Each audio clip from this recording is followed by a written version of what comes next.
আসসালামু আলাইকুম। আপনাদের সবাইকে শুভ অপরাহ্ন। আমার আসতে একটু দেরি হলো, আপনারা ক্ষমা করবেন। আজকে আমাকে আমাদের প্রেস সচিব রোহিঙ্গা বিষয়ে কিছু কথা বলতে বলেছেন, আপনাদের কিছু আপডেট দিচ্ছি। আপনারা জানেন 2016 সালে মায়ানমার থেকে 2016 সালের অক্টোবর না 2017 এবং অগাস্ট এবং 16 এবং 17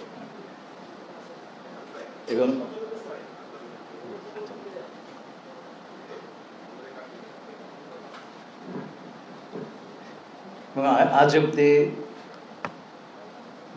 প্রায় 12 লক্ষ রোহিঙ্গা বাংলাদেশে শরণার্থী হিসেবে অবস্থান করছেন। এ সরকার যখন দায়িত্ব গ্রহণ করে তারপর থেকে আমরা এই ইস্যুটিকে আন্তর্জাতিক এজেন্ডায় পুনরায় তুলে নেবার সর্বাত্মক চেষ্টা করেছি। এর আগের 7 বছর এই ইস্যুটি প্রায় অপসৃত হয়ে গিয়েছিল এবং এরপর বিভিন্ন সাম্প্রতিক ঘটনাবলিতে, বিশেষ করে গাজা এবং ইউক্রেনের যুদ্ধ, এতে করে এই ইস্যুটা আরও পেছনে পড়ে গিয়েছিল। আপনারা হয়তো স্মরণ করবেন যে গত সেপ্টেম্বর মাসে প্রধান উপদেষ্টা জাতিসংঘ সাধারণ অধিবেশনে এই ইস্যুটি উত্থাপন করেছিলেন এবং জাতিসংঘকে একটি আন্তর্জাতিক সম্মেলন আয়োজন করার আহ্বান করেছিলেন।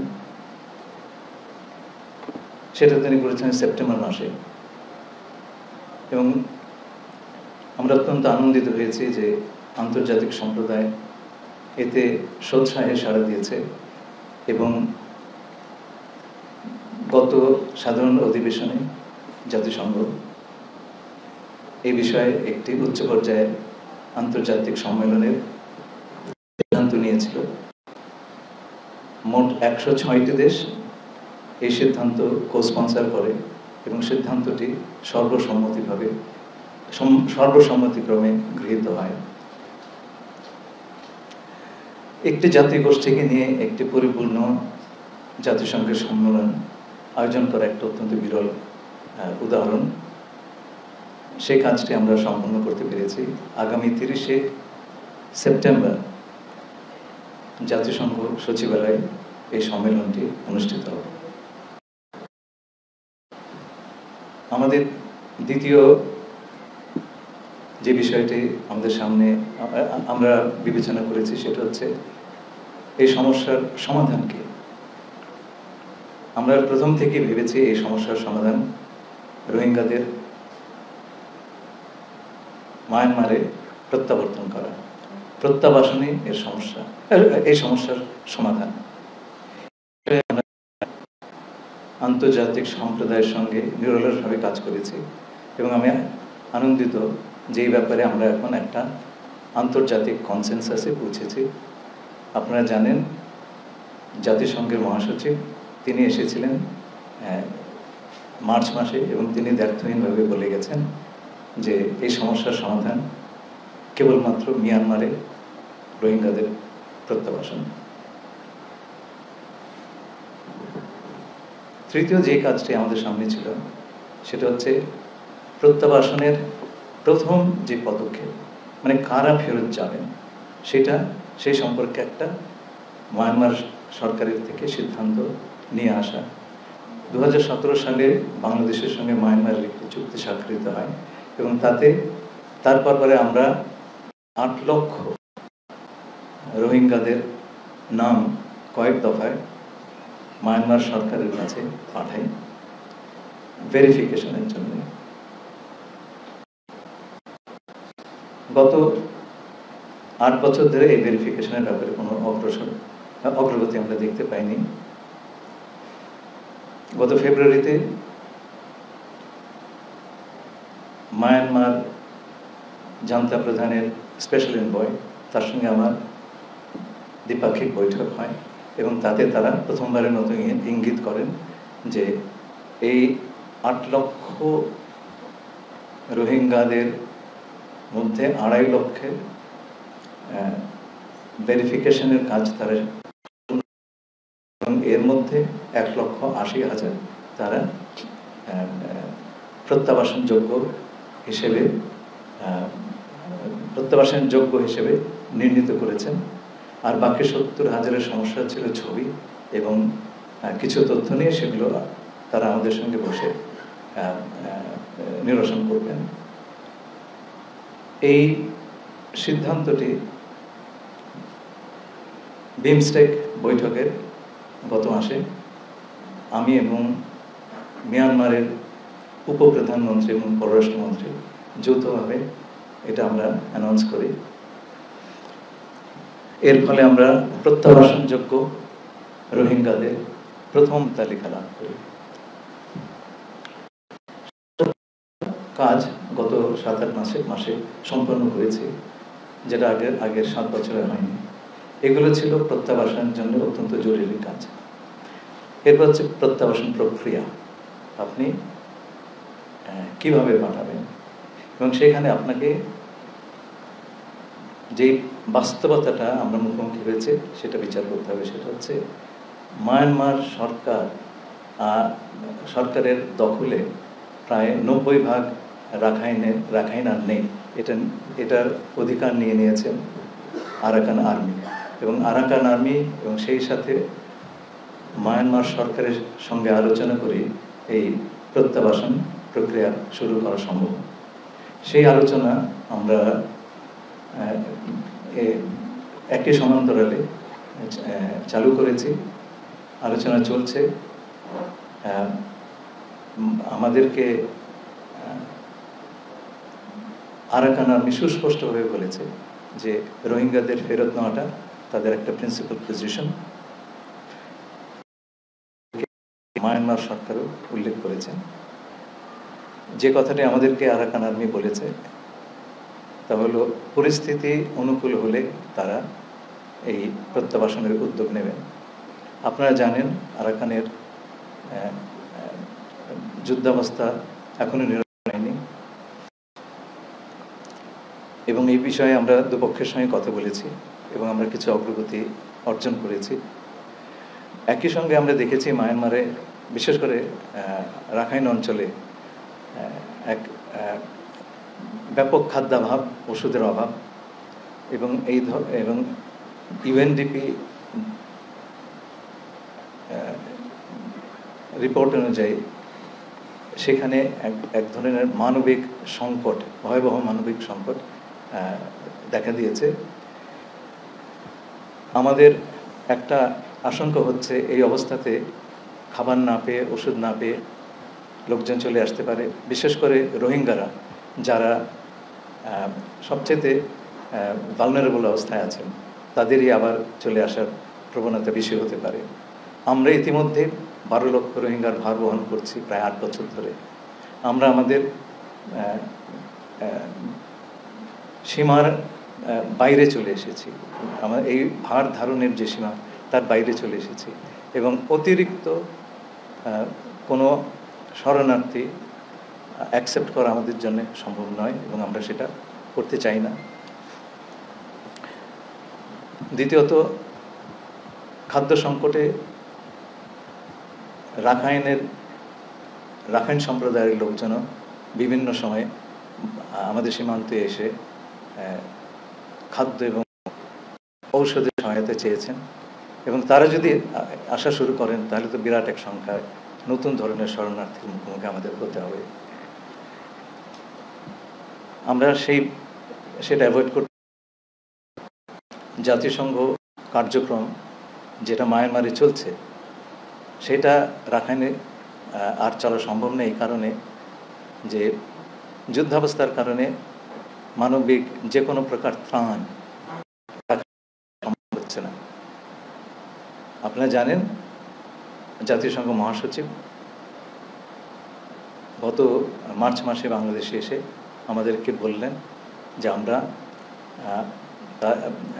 রাখাইনে ত্রাণ সাহায্য দিতে পারি কিনা। আমরা বিষয়টি বিবেচনা করছি, কিন্তু এতে বেশ কিছু আবশ্যকতা আছে। প্রথম কথা হচ্ছে যে যেগুলো জাতিসংঘের তরফ থেকে আরাকান আর্মিকে জানানো হয়েছে যে এই সাহায্য বা সহযোগিতা এটা প্রাপ্তির ব্যাপারে বা বিতরণের ব্যাপারে কোনো ধরনের প্রতিবন্ধকতা সৃষ্টি করা যাবে না। এটা নন ডিসক্রিমিনেটরি, তার মানে কাউকে এর থেকে বঞ্চিত করা যাবে না। There will be no weaponization of aid, এটা কোনো যুদ্ধের কাজে ব্যবহার করা যাবে না। আর আমাদের তরফ থেকে আমাদের সংখ্যা হচ্ছে এই যে আরাকানে যে নতুন যে অ্যাডমিনিস্ট্রেটিভ অ্যান্ড সিকিউরিটি অ্যারেঞ্জমেন্ট তৈরি হচ্ছে, আমরা তাতে রোহিঙ্গাদের অংশগ্রহণের চিহ্ন দেখছি না। আমরা আরাকান আর্মিকে সরাসরি বলে দিয়েছি যে এখন যে অবস্থা আছে, যে ছবিটা আমরা দেখছি আরাকান প্রশাসনের, সেটা হচ্ছে এথনিক ক্লিনজিং হয়ে গেলে যা হতো। আমরা কোনো ধরনের এথনিক ক্লিনজিং আমরা সহ্য করব না। তারা যদি এক্সক্লুসিভলি রাখাইনদের নিয়ে মানে রাজ্য পরিচালনা করতে চায়, তাহলে সেটা হবে একটা অ্যাপারথাইড রাষ্ট্র, সেটা আমরা মেনে নিতে পারি না। তাদেরকে এই কতগুলো বলা হয়েছে, আমরা আশা করছি যে তারা এর সদুত্তর দেবে। আমরা এই সমস্যার শান্তিপূর্ণ সমাধান করতে চাই। বাংলাদেশ মনে করে এই সমস্যার একমাত্র সমাধান হচ্ছে রোহিঙ্গাদের মায়ানমারে প্রত্যাবাসন করা। আমরা এই কাজটি করার সকল অপশনই আমাদের টেবিলে থাকবে। আমরা সর্বপ্রযত্নে এবং আমাদের সকল কূটনৈতিক এবং অন্যান্য সামর্থ্য দিয়ে এই সমস্যার সমাধান করার প্রচেষ্টা করি।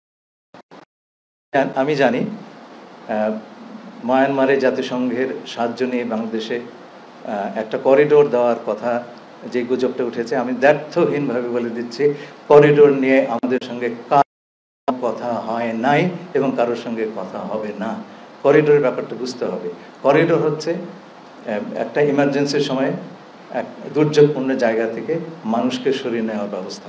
আমরা এখানে কাউকে সরাচ্ছি না। আমরা যেটা করছি, যেহেতু আরাকানে কোনো সাহায্য সহযোগিতা এইড এর উপকরণ অন্যান্য সাপ্লাই রুট দিয়ে দেওয়া সম্ভব হচ্ছে না, জাতিসংঘ আমাদেরকে বললো যে আপনারা এই সাহায্য, যেটা তারা তো সাহায্য দিয়েই যাচ্ছে আপনার রোহিঙ্গাদেরকে গত 7-8 বছর ধরে, সেটা আমাদের চোখের সামনে। তারা বললে এর কিছুটা দূরে বর্ডার, আপনারা এইটুকু জায়গাতে আমাদের সাহায্য করবেন যাতে আমরা ওপারে নিয়ে যেতে পারি। জাতিসংঘ তার বিভিন্ন সহযোগীদের মাধ্যমে রাখাইনের ভেতরে যে এই চ্যানেল তারা সেটা ব্যবহার করবে এবং সেটা দিয়ে তারা এই মানবিক সাহায্য পৌঁছে দেবেন রাখাইনের জনগণের কাছে। আমি আবারও বলছি, দ্ব্যর্থহীন কণ্ঠে বলছি, এবং আপনারা সেটা প্রমাণ করতে পারবেন, যোগাযোগ করলেই পারবেন। জাতিসংঘকে জিজ্ঞেস করেন, জাতিসংঘের সমস্ত রাষ্ট্রদের জিজ্ঞেস করেন। আমরা করিডোর নিয়ে কারোর সঙ্গে কোনো ধরনের কথা বলি নাই এবং আমরা বলবো না। আরাকানের যে অবস্থা, তাতে করিডোরের কোনো প্রয়োজন নাই। আমরা এই কোনো করিডোর সৃষ্টি করে সেখানে কোনো ধরনের লোকজনের আপনার যাতায়াতের ব্যবস্থা সেটা করার কোনো এখন প্রয়োজনীয়তা নাই। যেই প্রয়োজনীয়তা আছে সেটা হচ্ছে সেখানে ত্রাণ সম্ভার পৌঁছে দেওয়া। আপনারা জানেন মায়ানমারে ভূমিকম্প হলো, আমরা কিন্তু তাদের রিকোয়েস্টের বা আবেদনের অপেক্ষা করি না, আমরা পাঠিয়ে দিয়েছি ত্রাণ। এটাও সেই ধরনের একটা মানবিক অবস্থা এবং আমাদের ধারণা এই কাজটি করতে পারলে সেইখানকার পরিস্থিতি এবং আমরা সেই অবস্থাতে রোহিঙ্গাদের প্রত্যাবাসন নিয়ে আলোচনা করতে পারব। যদি আরাকানের অবস্থা যতদিন অস্থিতিশীল থাকবে ততদিন আমরা প্রত্যাবাসনের কথা বলতেই পারবো না। আর প্রত্যাবাসনের কথা যদি নাই বলতে পারি, তাহলে তো প্রত্যাবাসন কৌশল নিয়েও কোনো কথা বলতে পারবো না। সুতরাং প্রত্যাবাসন কৌশলের যে প্রিরিকুইজিট, পূর্ব শর্ত, আমরা সেখানে আসি নাই। অনেকে বলেছেন করিডোরে নিয়ে আপনারা কথা বলছেন, কারোর সঙ্গে আলাপ করেন নাই। ভাই, আমরা কি করবো? যার অস্তিত্ব নেই তার সঙ্গে সে বিষয়ে আলাপ কি করে হয়? আর আরেকটি কথা আপনারা শুনেছেন আমার জাতীয়তা নিয়ে, আমার একটাই ন্যাশনালিটি, সিটিজেনশিপ, বাংলাদেশের সিটিজেনশিপ। আমি এখানে আসার আগে আমার পরিবারের সঙ্গে আমেরিকায় থেকেছি, কিন্তু আমার কোনো আমেরিকান পাসপোর্ট নাই। বাংলাদেশ ছাড়া অন্য কোনো দেশের জাতীয়তা আমার নাই। এখন আমাকে যদি বলা হয় যে আপনি জাস্ট বিকজ কেবলমাত্র আমি আমেরিকায় থেকেছি বলে যদি আমাকে বলা হয় আপনি বিদেশি নাগরিক, তাহলে তো কালকে তারেক রহমান সাহেবকে সেই কথা বলতে হয়। এটা তো আমি আবেদন করবো আপনার বুঝে শুনে কথা বলবেন। আমাকে যদি আপনার ঢিল করেন, সেই ঢিল কিন্তু অন্যর ওপর গিয়ে পড়তে পারে। আমি যেটা নই আমাকে সেটা বানাবেন না প্লিজ। আর পারলে প্রমাণ করেন, আদালতে গিয়ে প্রমাণ হবে। আমার একটা রাইট আছে তো বাংলাদেশি একজন নাগরিক হিসাবে। আপনারা যদি সেই রাইটটা রেসপেক্ট না করেন, আমি আপনাদের বলছি না, যে কথাগুলি উঠেছে সেটা খুব দুঃখজনক হবে। সেই কথাটি তাহলে যে কোনো লোকের উপর প্রযোজ্য হবে। প্লিজ, আপনাদেরকে অসংখ্য ধন্যবাদ। আমরা প্রশ্ন দিব, আপনার নাম বলবেন এবং আপনার প্রতিষ্ঠানের নাম বলবেন। Thank you. মুস্তাফিজ ভাই, ইয়েস।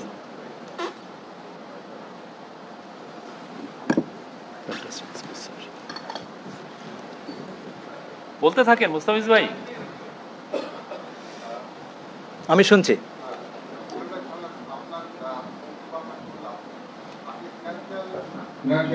কাজ করি। আমার প্রশ্ন হচ্ছে, প্রথমত আপনি যে এই চ্যানেলের কথা বললেন, বেসিক্যালি আমাদের যে কনফিউশনটা তৈরি হয়েছে, আপনি আগে বলেছিলেন, ইউএন সেক্রেটারি জেনারেল মার্চ মাসে এসেও বলেছিলেন, what the term he use, channel is 8। এই চ্যানেল করা আর সেটার সাথে কেউ কেউ হয়তো করিডোর সমর্থক ভেবেছেন, আপনি ব্যাখ্যা করে রেখে দিয়েছেন যে এই করিডোর এবং এই চ্যানেল আসলে এক জিনিস না।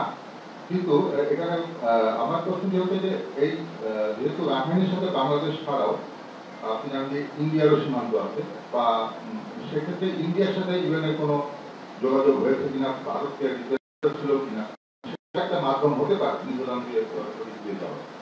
প্রথমত এটি। আর দ্বিতীয়টি হচ্ছে যে মানে যখনই সংকটটা শুরু হয়, আমার মনে আছে 18 সালের দিকে তৎকালীন উপদেষ্টা গভর্নর বিষয় করেছিলেন, আসলে মায়ানমার শান্তি ভাষা বলতে না, তারা শান্তি ভাষা দিয়ে মায়ানমারকে দমন করা যাবে না বা হবে না।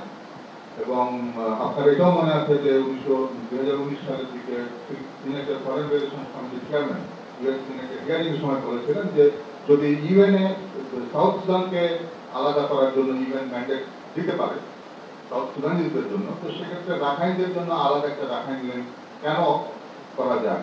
তো এই দুটি প্রসঙ্গে আপনার মতামত। দেখুন, প্রথম প্রশ্নটি, মিজোরাম থেকে ত্রাণ সাহায্য রাখাইনে দিতে, তাই তো? তাই যদি দিতে পারতো তাহলে কালাদান প্রজেক্টের কি দরকার হতো? আমাকে তাই বলেন। এটা তো উল্টো যাচ্ছে, সিটওয়েতে আসছে, সিটওয়ে থেকে মিজোরামে যাচ্ছে, তাই না? এখন উল্টোটাই যদি সম্ভব হতো তাহলে কালাদানের দরকার ছিল না, ঠিক না? আচ্ছা, নো, সেই আলাপে আমি তো জানি না জাতিসংঘ কোন দেশের সঙ্গে কার আলাপ হচ্ছে, আমাকে বলবে কেন, তাই না? কিন্তু আমরা বুঝতে পারছি যে অন্য কোনো চ্যালেঞ্জ নাই। এখন আমরা দেবো কি দেবো না, এটা আমার সার্বভৌম সিদ্ধান্ত। আচ্ছা, 2 নম্বর, সাউথ সুদান। এটা নিয়ে আপনি মনে রাখবেন, জাতিসংঘ এই ধরনের বিষয় নিরাপত্তা পরিষদের সম্পূর্ণ সম্মতি না নিয়ে এই কাজটা করতে পারে না। বিশেষ করে 5টি ভেটো মেম্বারের সমর্থন ছাড়া জাতিসংঘ এই ধরনের কাজ করতে পারে না। যেমন ধরেন, ইরাক কুয়েত যুদ্ধের সময় ইরাক ঢুকে পড়েছিল কুয়েতে, তারা ফেরত যাচ্ছে না। জাতিসংঘর নিরাপত্তা পরিষদে সবগুলো সদস্যের সম্মতি নিয়ে সিদ্ধান্ত হলো একটি জাতীয় সংঘ বাহিনী সেখানে যুদ্ধে অবতীর্ণ হয়ে ইরাককে ইরাকের সীমান্তের ভেতরে পাঠিয়ে দিবে ইরাকের সৈন্যদের। আমি সেই সিদ্ধান্ত যেদিন হয়, আমি সিকিউরিটি কাউন্সিলে নিজে বসেছিলাম, সবাই হাত তুলেছেন, কেবল কিউবা এতে ভোট দেয় নাই।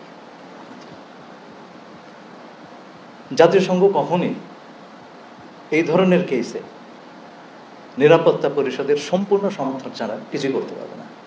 এখন আপনি আমাকে বলেন, যদি মিয়ানমারকে কেটে আরাকান বের করে নিতে হয়, চীন এবং রাশিয়া কি ভোট দিবে?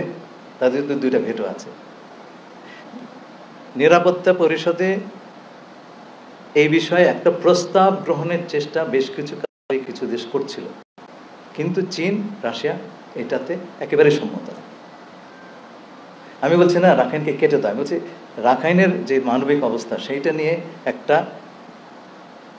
রেজলিউশন বা একটা ডিসিশন নিরাপত্তা পরিষদ নেওয়ার চেষ্টা ছিল, কিন্তু বিভিন্ন দেশ সেইটার সমর্থন চীন এবং রাশিয়া দেয় নাই। তো এগুলো করা সম্ভব না যদি জাতিসংঘের নিরাপত্তা পরিষদের সকল সদস্য, চ্যাপ্টার 7 নামে একটা চ্যাপ্টার আছে জাতিসংঘ সনদে বল প্রয়োগের সঙ্গে, সেইটা ইনভোক করে যদি না করা যায়, জাতিসংঘ কোনো যুদ্ধ বা ইত্যাদি জড়িত হতে পারে না, সম্ভব না। এটা জাতিসংঘ আপনার মহাসচিব চাইলেও পারবেন না, তার সেই ক্ষমতা নেই। Thank you.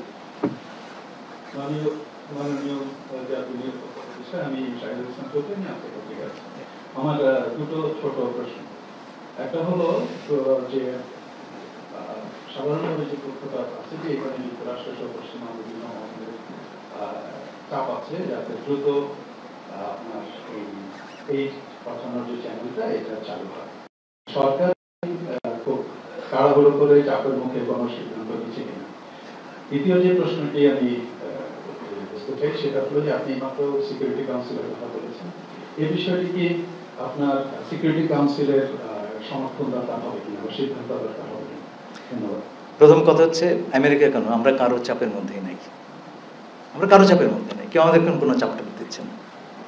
আমরা সবার সঙ্গে কথা বলছি, আমেরিকা, চায়না সেখানে অংশীজন, তাদের সবার সঙ্গে কথা বলছি। আমাদের ওপরে কোনো চাপ নাই, যেই জিনিস নাই সেটার ভার তো আমরা অনুভব করতে পারি না, 1 নম্বর। 2 নম্বর, তাড়াহুড়োর কোনো কথা নাই, আমাদের সোজা হিসাব আমাদের সোজা, সেটা হচ্ছে রোহিঙ্গাদের ফেরত যেতে হবে, এবং ফেরত গিয়ে তারা যেন আবার আগের 2বারের মতো প্রত্যাবাসিত হয়েছে সেরকম আবার ফেরত না চলে আসেন। It has to be a sustainable repatriation. তারা যাবেন এবং সেখানে থাকবেন। সেই কাজটি করতে হলে রাখাইনের যে আপনার প্রশাসন গড়ে উঠেছে, যে সিকিউরিটি অ্যারেঞ্জমেন্ট গড়ে উঠেছে, তাতে যদি রোহিঙ্গাদের উপস্থিতি না থাকে আনুপাতিকভাবে, তাহলে তারা সেখানে যাবেন কেন? তাদেরকে রক্ষা দিবে। ভবিষ্যতে আবার এটা হবে না সেটা গ্যারান্টি কে দিবে? কেউ তো দিবে না। আজকে তারা ফেরত গেলেন, কালকে তাদের আবার একটা জাতিগত নিধন করে ফেরত পাঠালো, সেইভাবে হবে না রে ভাই। This has to be a sustainable repatriation. আমরা বারে বারে এই সমস্ত জিনিস ফাজলামি সহ্য করতে পারবো না। They have to go back, they have to stay there, এবং সেই ধরনের কন্ডিশন তৈরি করতে হবে। সেইটা যদি না করা হয় এবং সেই অবস্থাতে বাংলাদেশেরও কেউ যদি এদের ফেরত পাঠায়, সেটা হবে সাংঘাতিক রকম একটা ইররেসপন্সিবল কাজ।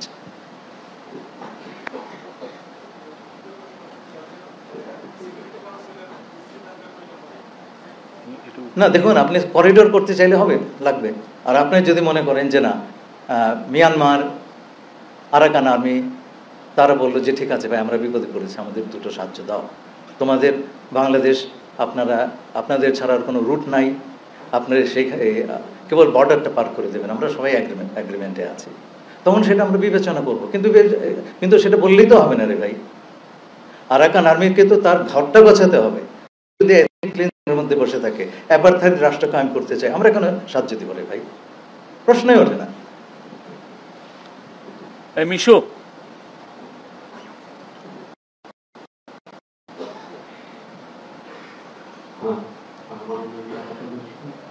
আমার নাম মুক্তিম, আমি সমতলায় কাজ করি।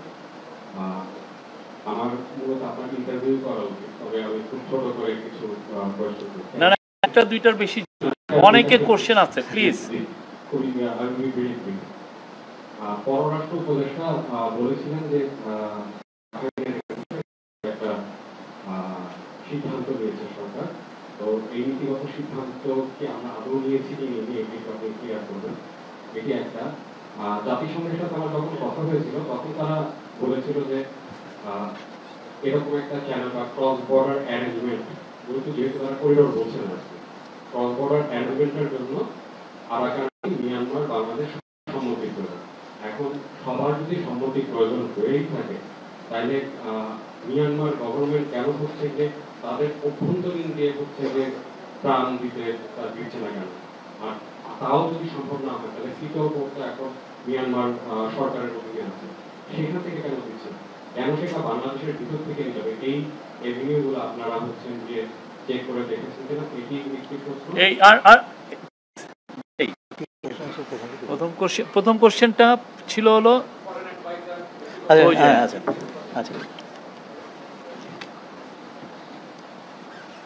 ফরেন অ্যাডভাইজারের সঙ্গে আমার তো রোজ কথা হয়।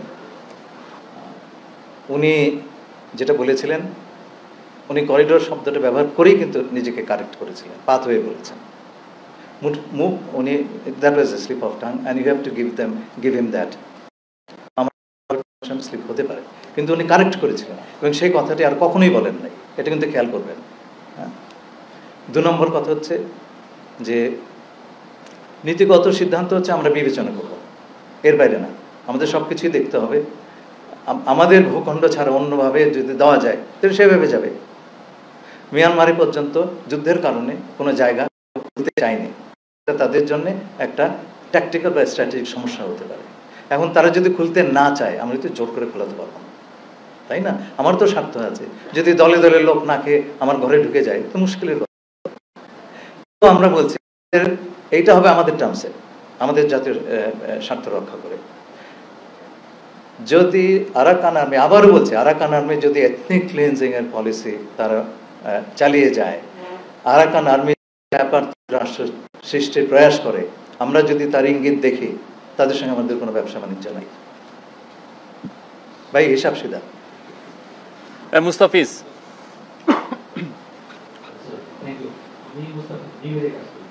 আপনি যে প্রসঙ্গটা এনেছেন, আমার একটু জানার আগ্রহ এখানে যে মিয়ানমার গভর্নমেন্টের এই ব্যাপারে সিদ্ধান্তটা কি, তারা অ্যাপ্রুভ করেছে কিনা? আর এই এইড, এটা মেডিসিন হোক বা খাদ্য সামগ্রী হোক, এটার কন্ট্রোল কাদের উপর থাকে?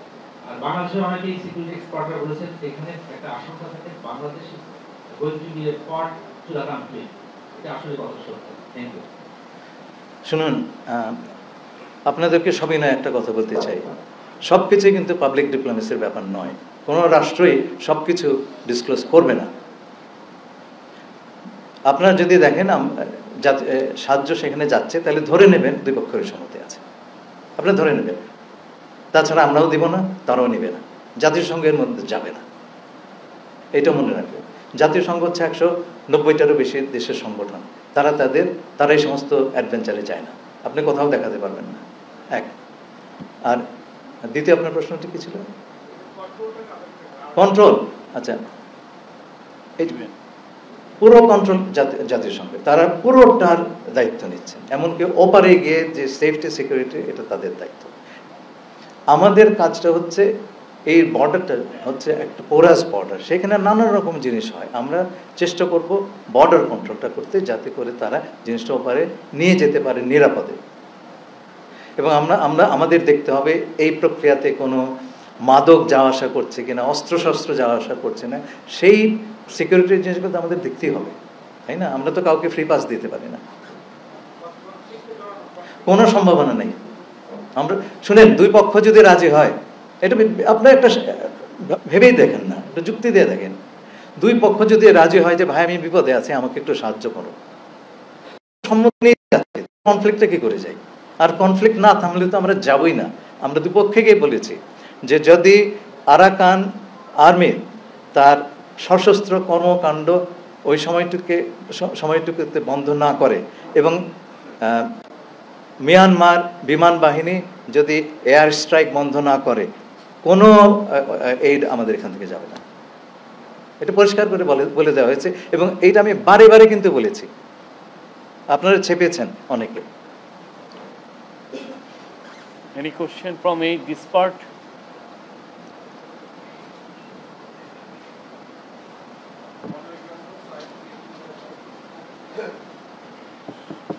রোহিত রোহিঙ্গা ইস্যুর বাইরে আমাদের চলমান আইনশৃঙ্খলা পরিস্থিতি নিয়ে না প্লিজ না প্লিজ প্লিজ ওই বিষয়ে কোনো আলাপ হবে না, এটা রোহিঙ্গার উপরে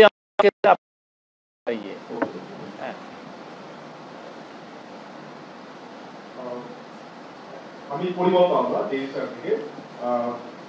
আমরা যেহেতু বিবেচনা করছি এই কথাটা বলছি, তাহলে ক্রস বর্ডারে মানে আমাদের সীমান্তের ঠিক কোন জায়গা দিয়ে এই ক্রস বর্ডার চ্যানেলটা হতে পারে সেটা আমাদের ভাই, রোগী তো হাসপাতালে ভর্তি হতে হবে, তারপরে তো আপনার চিকিৎসার বন্দোবস্ত। আমরা তো সেখানে যাইনি। দুপক্ষ যদি, সকল পক্ষ যদি রাজি হয়, তাহলে যেটা আমাদের জন্য আবারও বলছি, কোনো কিছুই কিন্তু রাজি টাজি হয় নাই, এখনো সেই পর্যায়ে যাই নাই জিনিসটা। যদি যাবার হয় তাহলে পরে আমরা সবার সঙ্গে বসে সেটা ঠিক করব, কারণ সেখানে আমাদের নিজস্ব বিবেচনা আছে যে এই ধরনের ঘটনা ঘটলে এই ধরনের একটা জিনিস আমরা যদি অ্যাগ্রি করতে যাই, আপনি যে কথাগুলি বললেন রুটগুলি দেখতে হবে, অন্যরা যেটা বললেন আমাদের যে সেফটি সিকিউরিটি দেখতে হবে, তাই না? আমাদের রাস্তাঘাট কোনটা ব্যবহার হবে, সেইটার অবস্থা কি, হ্যাঁ সেইগুলো আমাদের দেখতে হবে। এইটার ভেতরে অন্য কিছু চলে যাচ্ছে কিনা সেগুলো আমাদের দেখতে হবে। বহু কিছু বিবেচনার আছে, এটা কি একজনের সিদ্ধান্ত নাকি রে ভাই? এটা শুধু কেবলমাত্র পুরো সরকারের না, সমস্ত অংশীজনের সঙ্গে বসে আমরা এগুলো ঠিক করবো। আমরা সেখানে যাইনি, এখনো পর্যন্ত সেই জায়গাতে আমরা পৌঁছাই নাই। কোনো কিছুই এখনো বিবেচনার অবস্থায় আসে নাই। যখন বিবেচনার জায়গাটাতে আসবে তখন আমরা বিবেচনা করব, এবং বিবেচনার পর্যায়ে আমরা সকলকে নিয়েই সে বিবেচনাটা করবো। আমার নাম রবিউল হক, আমি কোলগাঁও থেকে। আমরা যতটুকু দেখেছি যে আপনি বলেছেন যে আমাদের নতুনভাবে রোহিঙ্গা গ্রহণ করার কোনো সুযোগ আমাদের নাই, অবস্থাও নেই। সেখানে 1,20,000 গত 1 বছরের মধ্যে ঢুকে গেছে। এইটা কেন ঢুকতে দেওয়া হলো একটা বিষয়। আর আরেকটা হচ্ছে যে আমরা এতদিন দেখেছি যে মিয়ানমারের কর্তৃপক্ষ এবং কথা এবং এদের প্রতিশ্রুতি কখনো রাখেনি, এটা একেবারে প্রমাণিত। এখন আমরা ওখানে যদি হিউম্যানিটেরিয়ান চ্যানেলে কাজ করতে বা তাদের একটা কন্ডিশন আমরা নিয়ে আসি, সেখানে তাদের স্টেবল হওয়ার পরে রোহিঙ্গাদের যে প্রত্যাবাসন হবে এর কোনো নিশ্চয়তা আছে?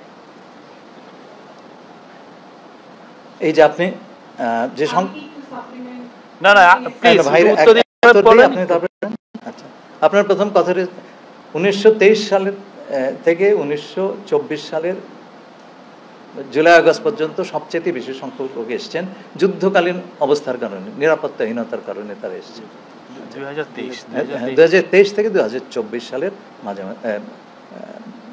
আপনার জুলাই আগস্ট সেপ্টেম্বর এই সময়টাতে। তারপরে কিছু কিছু লোক এসছেন খাদ্যাভাবের জন্যে। আমরা সম্প্রতি কিছু নিউ অ্যারাইভাল তাদেরকে জিজ্ঞেস করেছি, ইনসিকিউরিটির কারণে অনেকে আসছেন এবং খাদ্য ঔষধ ইত্যাদির অভাবে আসছেন। এটা একটা মিক্সড পিকচার, কিন্তু আগের যে ওই সময়টাতে যে বিশাল ফ্লো সে ধরনের কিছু এখন হচ্ছে না, যাও হচ্ছে সেটাও আমাদের জন্য অ্যাকসেপ্টেবল না। সে কথাটি আমরা পরিষ্কার আরাকান আর্মির কাছে বলেছি। আমরা একটা সীমার কাছে এসে গেছি এবং তারা যে প্রতিশ্রুতি আমাদেরকে দিয়েছে যে রোহিঙ্গা যাতে আর বাংলাদেশে না আসে তার চেষ্টা তারা করবেন, আমরা সেটা প্রমাণ করতে চাই। সেই আর মনে রাখবেন, আমাদের এই আলোচনাগুলো আমরা প্রধানত জাতিসংঘকে মাঝে রেখে করি। আমরা একটা এস্টাবলিশড স্টেট, বিভিন্ন আন্তর্জাতিক চুক্তি ইত্যাদির মাধ্যমে আমরা আমাদের অ্যাকাউন্টেবিলিটির একটা ব্যাপার আছে সারা দুনিয়ার কাছে। একটা নন স্টেট অ্যাক্টরে সেটা নাই, সেই কারণেই আমরা জাতিসংঘকে মাঝে রেখেই এই আলোচনাগুলো করছি। আমরা তাদের বিশ্বাসযোগ্যতা পরীক্ষা সবসময় পর্যবেক্ষণে রাখবো।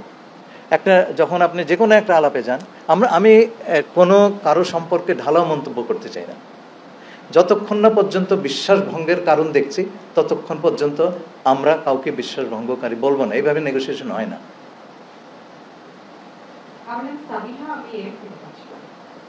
আমি আসলে আমার আগে যে সহকর্মী প্রশ্ন করেছি তারই কিছুটা এক্সটেন্ডেড ভার্সন একটা করতে, যেটা হচ্ছে আরাকান আর্মির সঙ্গে আপনাদের যোগাযোগ হচ্ছে, এটা আপনারা একাধিকভাবে। তো আপনারা যে শুভ ইচ্ছা নিয়ে তার সঙ্গে কথা বলছেন, আপনি বলছেন যে ঢালাওভাবে কাউকে আপনি অভিযুক্ত করতে চান না, কিন্তু বাংলাদেশ থেকে 200 জেলে তো তারা ধরে নিয়ে গেছে এবং রেগুলার এই কিডন্যাপিং চলছে।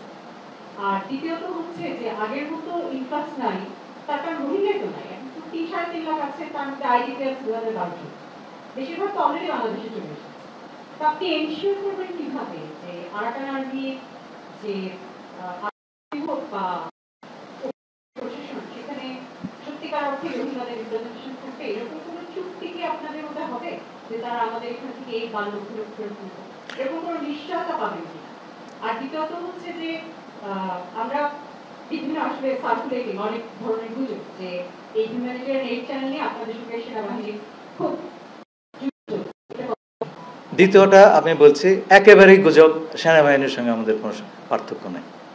সেনাপ্রধানের সঙ্গে ইনি আমার বিস্তারিত আলোচনা হয়েছে এই সম্পর্কে। আমরা একেবারে এক সমতলে, একেবারে এক সমতলে, এখানে কোনো ফাঁকফোকর নাই। 2 নম্বর কথা হচ্ছে আপনি প্রতিপক্ষকে বিশ্বাস করবেন কি করে? আপনি তাকে কিছু কথা বলেছেন, সেই কথাগুলি সে মানছে কিনা। আমরা তো বলছি উই ওয়ান্ট টু, আমরা রোহিঙ্গাদের রিপ্রেজেন্টেশন দেখতে চাচ্ছি। এথনিক ক্লিনজিং কিংবা অ্যাপার্থাইড শাসন এগুলো আমরা মানি টানি না। অ্যাপার্থাইড গত শতাব্দীতে আমরা সভ্যতার পেছনে ফেলে এসেছি। আমরা দেখবো আগামীতে তারা এটা করছেন কিনা, তাদের একটু সময় দিয়ে দেখছি। আপনি তো সময় দেবেন তাকে, কিন্তু সেটা যদি না করে তখন আমরা এটা একটা বিশ্বাসভঙ্গ বা আমরা ধরে নেব এই প্রতিশ্রুতি আসলে ফাঁকা। কিন্তু তার আগে ইউ ডোন্ট, তাই না? Thank you. মাননীয় উপদেষ্টা, আমার নাম আহমেদ রেজা, আমি জব এক্সিবিশনে কাজ করি। আমার একটা ছোট প্রশ্ন আপনার 2টা কথার প্রেক্ষিতে।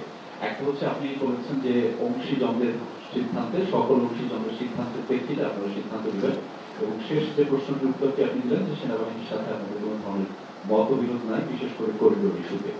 আমার ঠিক প্রশ্নটা এখানে যে বাংলাদেশের মানুষের মধ্যে যে একটি অ্যান্টি ভাইব তৈরি হয়েছে এই সরকারের প্রতি, সেটি আপনাদের একটা কথার প্রেক্ষিতেই হয়েছে বা নানা কারণে হয়েছে। ফলে এই সংকটটি তৈরি হয়েছে যেটি হয় যে নিজেদের মধ্যে একটি সংশয়হীনতার কারণে। সেই অংশীজনদের কথা বলছেন, আপনার কি ধারণা যে আপনাদের যে অংশীজনদের যারাই রয়েছেন বাংলাদেশের সার্বভৌমত্ব রক্ষাকারী বাহিনী থেকে শুরু করে আপনাদের বিভিন্ন উপদেষ্টার মধ্যে, তাদের মধ্যে সমন্বয়হীনতা রয়েছে এবং সেটির কারণেই বাংলাদেশের মানুষের কাছে এই ভাইবটি মেসেজটি পৌঁছেছে? আপনার এই প্রশ্নটির উত্তর আমি দিতে চাইনি, কিন্তু আমি এখন দিতে হচ্ছে। আমি আশা করেছিলাম আপনারা এটা খুঁজে বের করবেন। করিডোরের প্রচারণা কিন্তু বাংলাদেশ থেকে ওঠে নাই, এইটা উঠেছে প্রতিবেশী দেশের একটি নিউজ পোর্টাল থেকে। আপনার খোঁজ করে দেখবেন, আপনারা জানেন তারা এটা বলছে। তারা এটাও বলছে যে আমরা আমেরিকার সপক্ষে একটা প্রক্সি যুদ্ধ করবো সেখানটাতে জাতিসংঘকে নিয়ে। আরে ভাই, জাতিসংঘ কি যুদ্ধ করতে পারে নাকি নিরাপত্তা পরিষদের বাকি সমস্ত সদস্যদেরকে বাদ দিয়ে? এটা তো একটা সাধারণ প্রশ্ন। আপনি জাতিসংঘ, আমেরিকা সবাইকে টেনে আনলেন, আমরা একটা প্রক্সি যুদ্ধে যাচ্ছি, তার মধ্যে জড়ালো আমি বিদেশি নাগরিক, আমেরিকান নাগরিক। এই প্রচারণাটা কোত্থেকে এসছে আপনারা হিসাব করে দেখেন। এটা কি বাংলা? আর এই আমি বলি, আজকে যদি একটা আমেরিকার পক্ষে প্রক্সি যুদ্ধ আরাকানে হয়, ক্ষতিগ্রস্ত হবে কে? এটা আমি আগেও বলেছি, প্রকাশ্যেই বলেছি, ক্ষতিগ্রস্ত হবে কে? তার কিছু বলছে? হ্যাঁ, আমি ইউনিভার্সিটি অফ প্রফেশনালসের একবার সরাসরি বলেছি, টেপও আছে সেটা। হ্যাঁ, তো ওখানে চায়নার সবচেয়ে বড় আপনার একটা অ্যাক্সেস টু ইন্ডিয়ান ওশান, তার তো এমনিতে অ্যাক্সেস নাই, আরাকানের ভেতর দিয়ে অ্যাক্সেস গেছে। ক্ষতি হবে তো তার আমেরিকা সেখানে গেলে, সে কিছু বলছে? ক্ষতি হবে বার্মার, তার একটা অংশ কেটে নেওয়া হচ্ছে, সে কিছু বলছে? তো মায়ের চাইতে তো মাসির দরদ বেশি, আপনারা বোঝেন নাকি কোত্থেকে এসছে? প্লিজ অপপ্রচারের কোনো প্রচার করবেন না, যারা করেছেন করেছেন, এখন বন্ধ দেন রে ভাই, দেশের স্বার্থ বলে একটা কিছু আছে। আমি এগুলো বলতে চাইনি, আমি ভেবেছি যারা বুদ্ধিমান ব্যক্তি আছে তারা এটা নিয়ে দাঁড়িয়ে যাবেন। আমাকে সব কথা কেন বলতে হবে রে ভাই?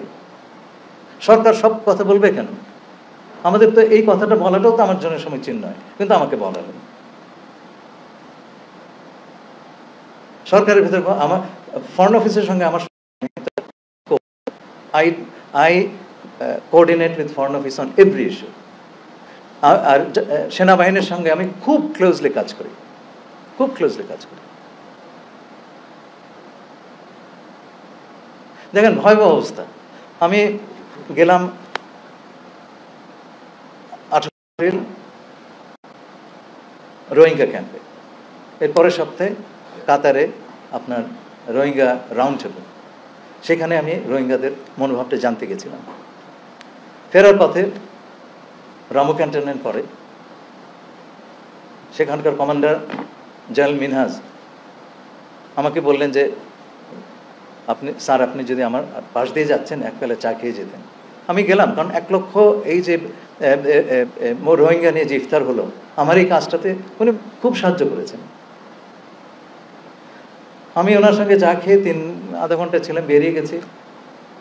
প্লেনে চড়ে বাড়িতে বসতে বসতে সেই পোর্টালে যে আমি নাকি তার সঙ্গে দেখা করতে গেছি এই প্রক্সি যুদ্ধের বন্দোবস্ত করার জন্য।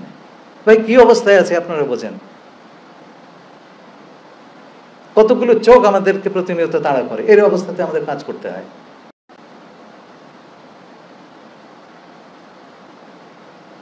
ধন্যবাদ। হ্যাঁ, মুক্তা বলেন।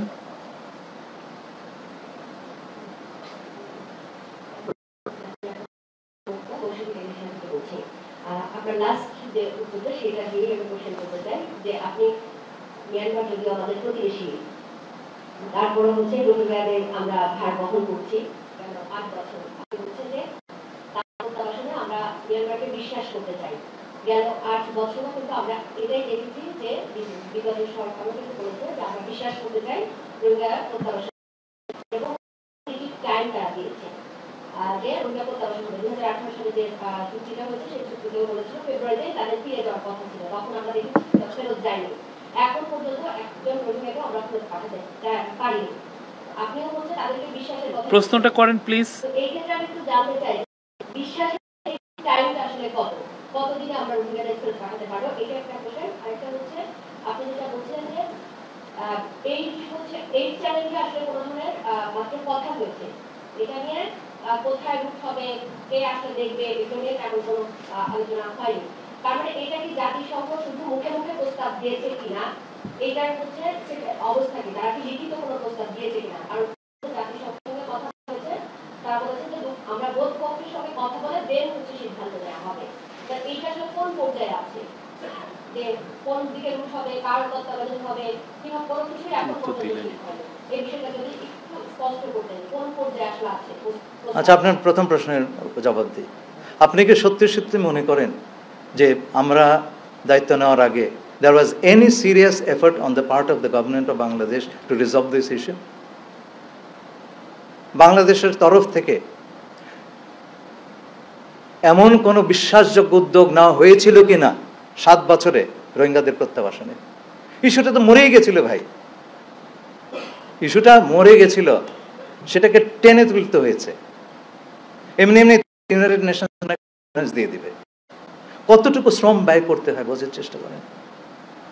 তারপরে এই কনসেনসাস যে ফেরত যাওয়াটাই হচ্ছে একমাত্র সমস্যা, গ্লোবাল কনসেনসাস আকাশ থেকে পড়েনি ভাই। এই যে 1,80,000 গত 7 বছর আনতে পেরেছে নাম্বারটাতে দিয়েছে 6 বছর আগে, আর 8 লক্ষের হিসাব আনতে পেরেছে। সুতরাং বিশ্বাস অবিশ্বাসের কথা ওইভাবে বলবেন না। আমাদের তরফ থেকেই তো উদ্যোগ ছিল না কেন সেটা আমি আর বিস্তারিত বলবো না, আপনারা ভেবে নেবেন। সব প্রশ্নের উত্তর আমার কাছে নাই। আচ্ছা, 2 নম্বর কথা, ফেব্রুয়ারিতে আমার সঙ্গে বৈঠক হয়েছে মিয়ানমারের। তারা বলেছে 1,80,000 তারা এটা পাবলিক করবে। আমার সঙ্গে করলো 2 মাস পরে করলো, তো সেটা কথাটা তো রাখলো। তারপরে আমি অবিশ্বাস করে বসবো? বিশ্বাসযোগ্যতাটা প্রমাণ করতে হয় কাজের মাধ্যমে, এর জন্য সময় লাগে। চট করে আপনি বলতে পারেন না যে আমি বিশ্বাস করি না। এইভাবে ডিপ্লোমেসি হয় না রে ভাই। It's a very these things will have to be very carefully handled. Thank you Annie. আমরা শেষ করবো, আমাদের আরেকটা পেশেন্স আছে প্লিজ। না মিশু, আপনার কোশ্চেন হয়েছে। কোশ্চেনটা না লাস্ট কিছু না, আমি জাতিসংঘে শুনুন, আমি একটা কথা বলি, জাতিসংঘের কোনো কাজই লিখিত হয় না unless there is an agreement. আমি তো ওখানে অনেক বছর কাজ করেছি। কোনো এগ্রিমেন্ট না হলে সকল পক্ষের সম্মতি এবং কিভাবে এইগুলো মোটামুটি যখন যতক্ষণ না পর্যন্ত চূড়ান্তভাবে নির্ণীত হবে ততক্ষণ পর্যন্ত কিছুই লিখিত হবে না। Thank you. আমার মনে হয় শেষ না, আমাদের আরেকটা প্রেস কনফারেন্স। বলুন। আচ্ছা বলেন। আচ্ছা, আমি মোস্তফা মল্লিক, আমি চ্যানেলে আছি।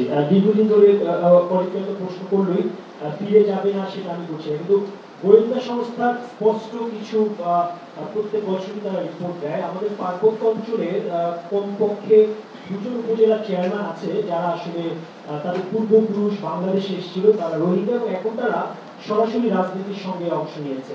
গেল সরকারের সময়ে তারা প্রতিদ্বন্দ্বিতাও করেছে, এবং তৃণমূল এরকম সংখ্যাটা অনেক।